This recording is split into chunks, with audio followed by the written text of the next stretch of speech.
Okay, today I'm going to teach you how to write chemical formulas and how to name the compounds that you write. Commonly, this is referred to as nomenclature. It's a lot easier to come up with a system of naming rather than everybody just kind of do their own thing. So they come up with what's called the IUPAC system. It's just a set of rules so that everybody will follow the same guidelines when they want to name something. If there's going to be 30 million compounds, it's a lot easier to memorize a set of rules than 30 million different names. So the first thing you're going to need is your periodic table. We're going to go over what is commonly referred to as the oxidation numbers. Sometimes you might hear this called the charge. To review a little bit, remember every element is trying to get 8 valence electrons. They're trying to get over here to have a noble gas configuration. The noble gases are group 18, and if you chop the 1 off, that means they have 8 valence electrons. It starts over here. The alkali metals have 1, alkaline earth metals have 2, and it goes 3, 4, 5, 6, 7, and then the noble gases have 8. So if everybody's trying to get 8, this group that has 7 has a negative 1 charge. Because an electron is negative and they want to gain 1, they are negative 1, so they can go 1 spot to the right and have a noble gas configuration. That means this group is negative 2, negative 3. This group's halfway there, so they're plus or minus 4. Now this group is too far away from having 8. Rather than gain, they would rather lose. So they're plus 3. This group is plus 2 and plus 1. That's the first thing you're going to need whenever we're writing these formulas. The positively charged things we end up calling cations. Those are your metals. Find your little dividing line on the periodic table, and we're going to say that anything to the left are metals, and anything to the right of that are nonmetals. That's going to be very important for this lesson. So make sure you have your charges handy and you know where your metals and nonmetals are. So we're going to review Lewis dot structures real quick because this will help us figure out how to name. If I'm going to bond aluminum and oxygen, and I draw 1 atom of aluminum, and I give him his 3 valence electrons, what we're trying to figure out is when we have a compound of aluminum and oxygen, what are the subscripts? What are the little numbers that are going to tell us how many of those atoms bond together? So if we do a Lewis dot structure, we can figure this out. Aluminum has its 3 valence electrons because it's in group 13. Oxygen has 6. Due to the difference in electronegativity, oxygen is going to take the electrons from aluminum, and aluminum doesn't mind donating them either. So when I transfer those two, this oxygen now has its 8 valence electrons and it's stable, but the aluminum needs to lose 1 more.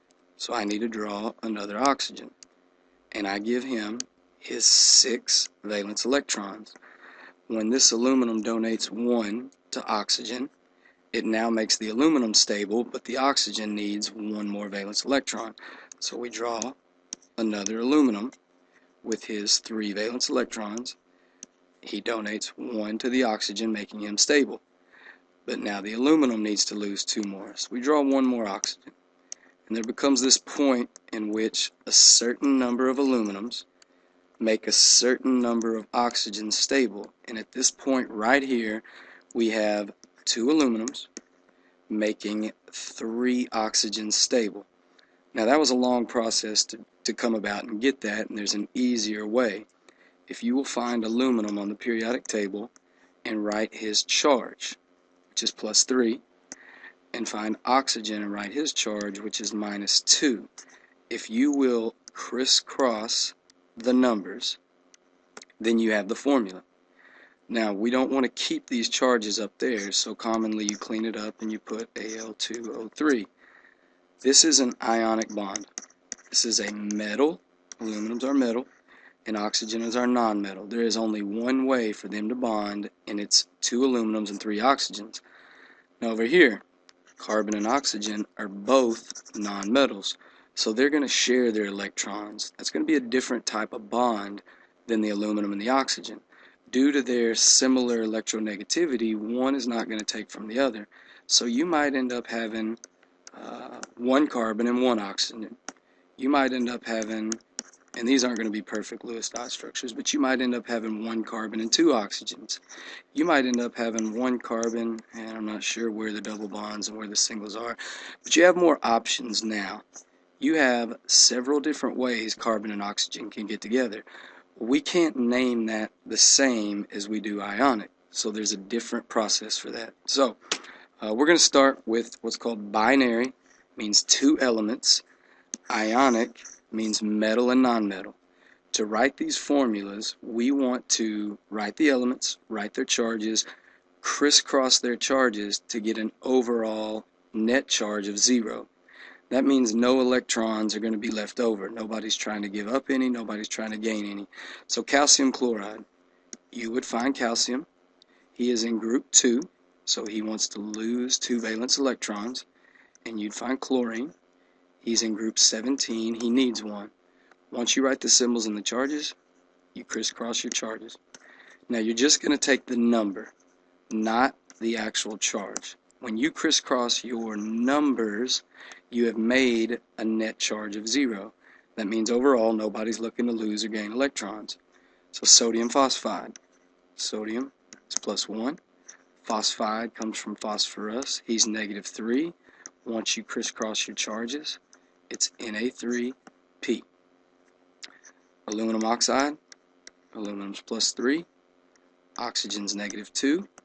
Once you crisscross your charges, it's Al2O3. There's no other option than Al2O3. It'll never be ALO or Al2O or Al3O. It's always going to be Al2O3. Potassium, +1. Sulfur, -2, becomes K2S, potassium sulfide. Magnesium sulfide, magnesium's +2. Sulfur's -2. Now, we don't need to crisscross the charges because they cancel each other out and equal 0 as is. So we can just write MgS. Gallium bromide. You find gallium, find it on the periodic table, figure out its charge. Bromide, crisscross your charges, and it's GaBr3. So you're going to crisscross every time when you have positive and negative charges, when you have cations and anions. Now, how to name those. So we just went from the name to the formula. Now we're going to go from the formula to the name. It's really simple. You are going to name the first element. Do not change it. Just name it as is. So right here, Mg is called magnesium. Then you're going to take the stem of the second element. That's the most important part of the element. So chlorine would be chlor, and then you're just going to add IDE. Magnesium chloride. Remember, we don't have to reference that there's 2 because the only option is MgCl2. So the only exception to this is if you have a transition metal. Transition metals do not have one single oxidation number. They don't have one charge. They might have various charges. So you're going to name the first element. In this case, Fe is iron. You're going to give me the oxidation number of it. You're going to give me the charge of iron. In this case, we know that oxygen is -2, so that means this iron must have been +2. Just going to put that in Roman numerals. Iron 2, the stem of oxygen is ox, and then you're going to add IDE. This last one, Ba, it's called barium. P is phosphorus, so that's called phosphide. Barium phosphide. You do that every time. Here's a chart showing the different transition metals and their different charges. This isn't all of them, but these are, in this chart it's called older names. Traditionally, iron 3 is called ferric, iron 2 is called ferrous. We are just going to write the element. We're going to write its Roman numeral charge. So, if we were to name these, Na is sodium. We never change the name of the metal. We just say sodium. S is sulfur. It changes to sulfide. This, Mg is magnesium. Cl is chlorine, so it's magnesium chloride. Now, Cu, that's copper. That's a transition metal, so we're going to say copper. We're going to put its oxidation number, its charge in parentheses.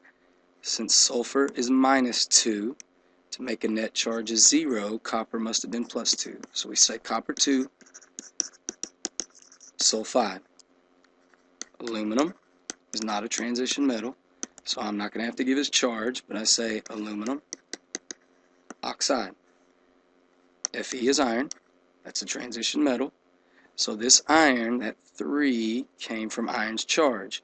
So this is iron 3 oxide, and this would be sodium phosphide. It's real simple. They're always going to end in IDE when you have 2 and they're ionic. You never change the name of the metal. Just leave it as is. Now, when we go to binary, which is 2 elements, but covalent, we have 2 nonmetals, we have different options. So we have to use what's called a prefix.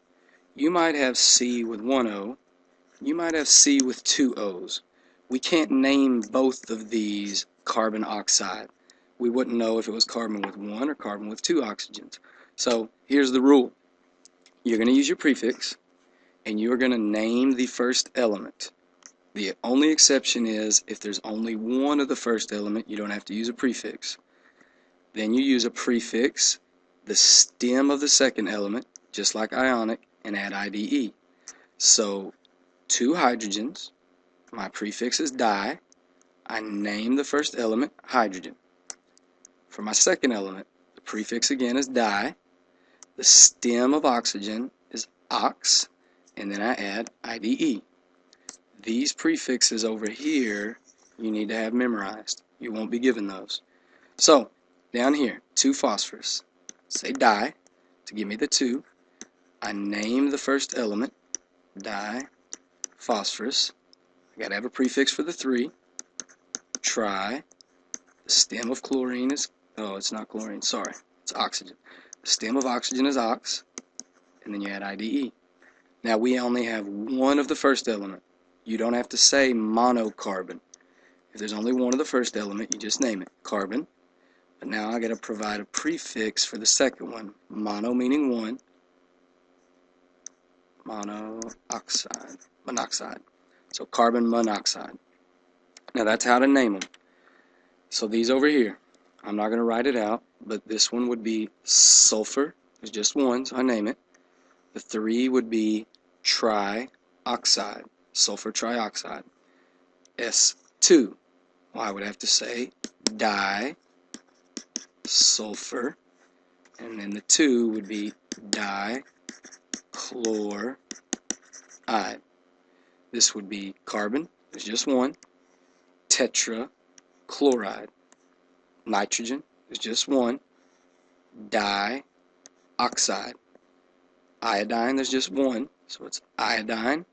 But now the second element, I have to let you know that there's just one, and I would say iodine monochloride. 2, diphosphorus. 5 is over here, it's penta, so pentachloride. So we have different ways to name ionic and covalent when they're binary. Now it's easier over here when you go into the formula. It's going to tell you how many of the element you need. So dinitrogen means you need 2 nitrogens. Penta means 5, so you need 5 oxygen, and it'd be N2O5. Carbon, just C. Monoxide means you need 1 oxygen, CO. Tetra is 4. What do I need 4 of? I need 4 phosphorus. So P4. Hexa is 6. What do I need 6 of? 6 sulfur. So S6. And so on and so on. Now we're going to get into, we're still in binary, so 2 elements. The first element is hydrogen. That makes it an acid. So the way to name that is you say hydro, the stem of the second element, ic, acid. When there's 2 elements and it starts with an H, it's an acid. So this starts with an H, so I'm going to say hydro. The second element's fluorine, so the stem is fluor. I'm going to add ic, and then acid. Hydrofluoric acid. HBr, same process. hydrobromic acid, and HI would be hydroiodic acid because it comes from iodine. Now when you're taking the name and you're going back to the formula, remember your charges. Hydrogen is +1, chlor, it's chlorine, he's -1, hydrochloric acid, so the charges cancel out, it's just HCl. Hydrogen, sulfuric, well sulfur is -2, so the formula when I crisscross my charges is H2S. You got to pay attention to that. And hydrofluoric acid again would be HF. So that finishes up binary, 2 elements. Now we move on to if there's more than 2 elements, that's called binary. And I don't know why I put 3 there, but if there's more than 2, we call it non-binary. So we're going to use something called polyatomic ions. Poly means many, atomic atoms, and an ion is an element that has gained or lost an electron. So we're going to have several atoms that come together to have a charge and gain and lose electrons. Now this list is going to be given to you, so you don't worry about it. But remember how N is nitrogen. Well, when you have N with 2 oxygens, they call it nitrite. N with 3 oxygens is nitrate. Everything we've done so far has ended in IDE. So if something ends in ate or ite, ITE or ATE, you know it has to be from this list, not necessarily just from the periodic table. So if you have non-binary, more than 2 elements, and the first element is hydrogen, again that's an acid, generally it's going to have H with some number, Y just means a non-metal in this case, and then an oxygen with some number. The main thing I'm going to stress is you go back to your polyatomic list and you find what polyatomic is in the formula. Then, when you find your polyatomic, if it ends in ate, we're going to change it to ic, and if it ends in ite, we're going to change it to us, O-U-S. So you don't have to say hydro in this case. When you have more than 2, you find your polyatomic, NO3 is nitrate, and you change ate to ic. So this is not nitrate acid, it's just nitric acid. NO2 is called nitrite. So you change your ite to us, and it's called nitrous acid. So when you only have 2 elements, we called it hydro. Then we gave the stem, chloric acid. Well, in this case, you use your polyatomic list, and C2H3O2 is called acetate. So we change the ate to ic, and this is called acetic acid. Now, there's more rules down here. If you end up taking away oxygens or adding oxygens, you can change the name a little bit farther. We won't get into that too much. So we got one more to go. If we have, we're going to practice non-binary acid first. Sulfuric, well, it's ic, which means it came from ate, because we're going to change our ate to ic, and we're going to change our ite to us. So sulfuric came from sulfate, so sulfate is SO4 with a -2 charge, and we know it's an acid, so we know it starts with H, and H is always +1. So we are going to crisscross our charges, just like normal, and sulfuric acid is H2SO4. Phosphoric came from phosphate, it's PO4, and he has a -3 charge. We know it's got hydrogen because it said acid, and after you crisscross your charges, it's H3PO4. Chlorus came from chlorite, and I'm going to check my little list here. Chlorite is ClO2 with a -1 charge, and hydrogen's +1, so chlorus, remember it came from ite, chlorite, would be HClO2. So, down here we're going to switch and we're going to name it. More than 2 elements, so we're going to find the polyatomic for SO3, that's called sulfite. We're going to change the ite to us, and this is just called sulfurous acid. PO3, you find your polyatomic list. PO3 is phosphite, so this is called phosphorus acid. And then you find your polyatomic list, ClO3, that's called chlorate. And you change your 8 to ic, so this is just called chloric acid. Acids will always have an H. You crisscross your charges. The final one, if it's non-binary, so it's got more than 2 elements, and the first element is a metal, we now have a metal paired with one of our polyatomics. It's really simple. As usual, we're going to name the metal. We are not going to change the name of the metal.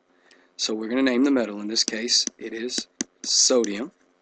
And we are going to name the polyatomic ion. We are not going to change it whatsoever. So you find NO3 on your list, and it's called nitrate. So sodium nitrate. Remember, we had to crisscross our charges to get these formulas.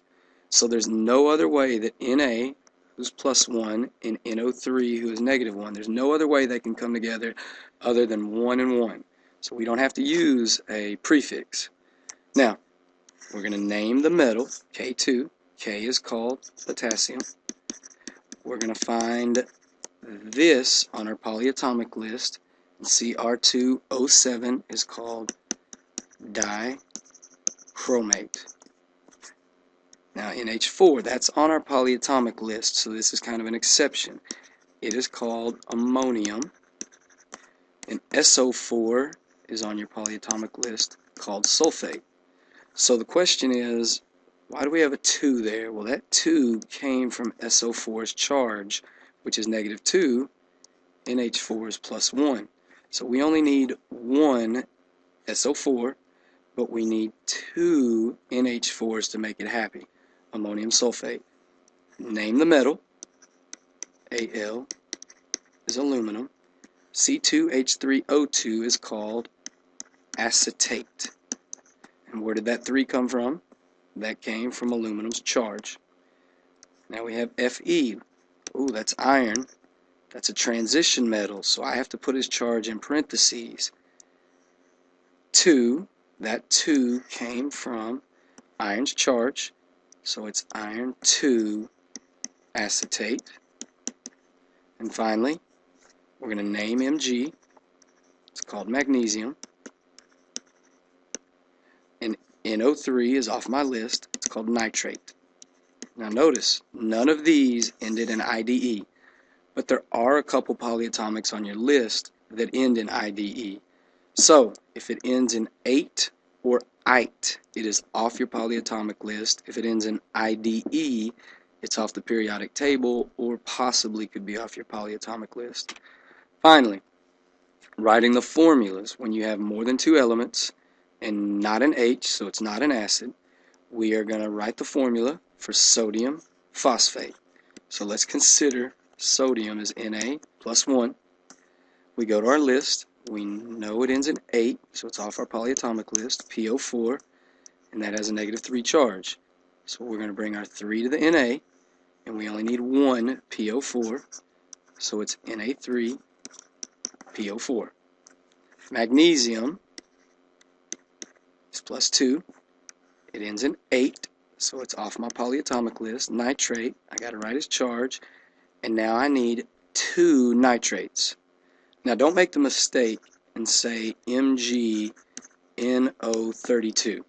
That's not right, because we don't have N with 32 oxygens. We need Mg, we need 2 NO3s. So we're going to put NO3 in parentheses. This is correct, this is not.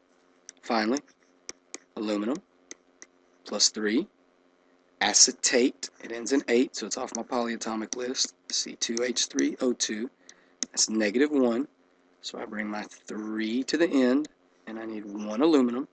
So the proper formula is Al parentheses C2H3O2, close the parentheses, 3. Do not forget your parentheses or you're going to have C2H3O23. Lastly, calcium is +2. Sulfate, which is SO4, you go to your list, you find its charge, and sulfate's -2. So I'm not going to crisscross and call it Ca2SO4 2, because with a +2 and -2 you get a net charge of 0 already. So it's just CaSO4. And that sums up all of the naming that we're going to have to do in the class. Binary means 2 elements. Non-binary means more than 2. You always check what the compound starts with. Does it start with a metal? Does it start with a non-metal? Does it start with an H? And that guides you on what rule to use. Hope this helps.